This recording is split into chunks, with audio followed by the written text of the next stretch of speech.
Halo semuanya, nama saya Rio Valentio. Melalui video ini saya akan menjelaskan mengenai bagaimana caranya saya membuat self-balancing boat.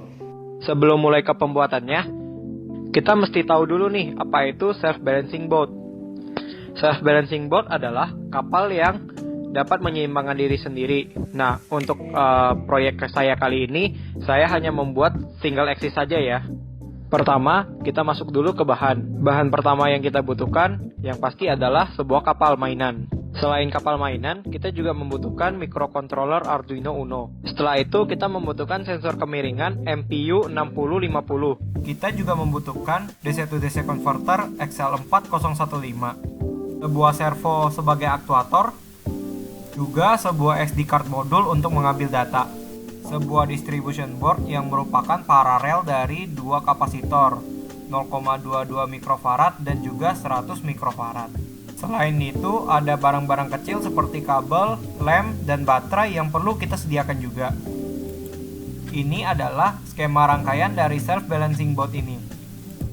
Setelah berhasil membuat rangkaian self-balancing boat, Arduino Uno perlu dimasukkan program untuk PID controllernya.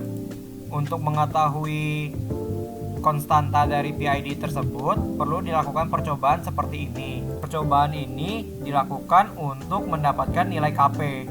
Setelah itu, cari KI dan KD dengan metode Ziegler-Nichols.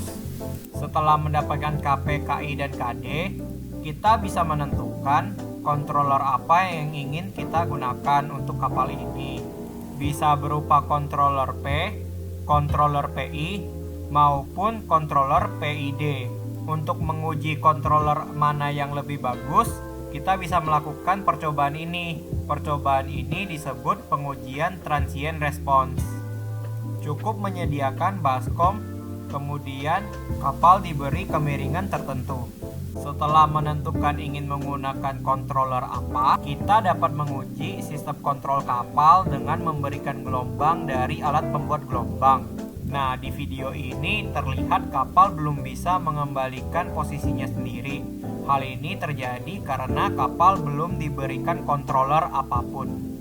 Nah, kalau di sini saya sendiri sudah menaruh controller kepada kapal. Controller yang saya gunakan adalah controller PI karena menurut saya itu adalah controller yang paling optimal untuk kapal saya. Nah, di video ini kita bisa lihat kira-kira kemampuan dari kontrolernya seperti apa.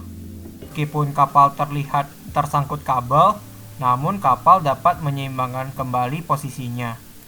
Sekian dari saya, terima kasih.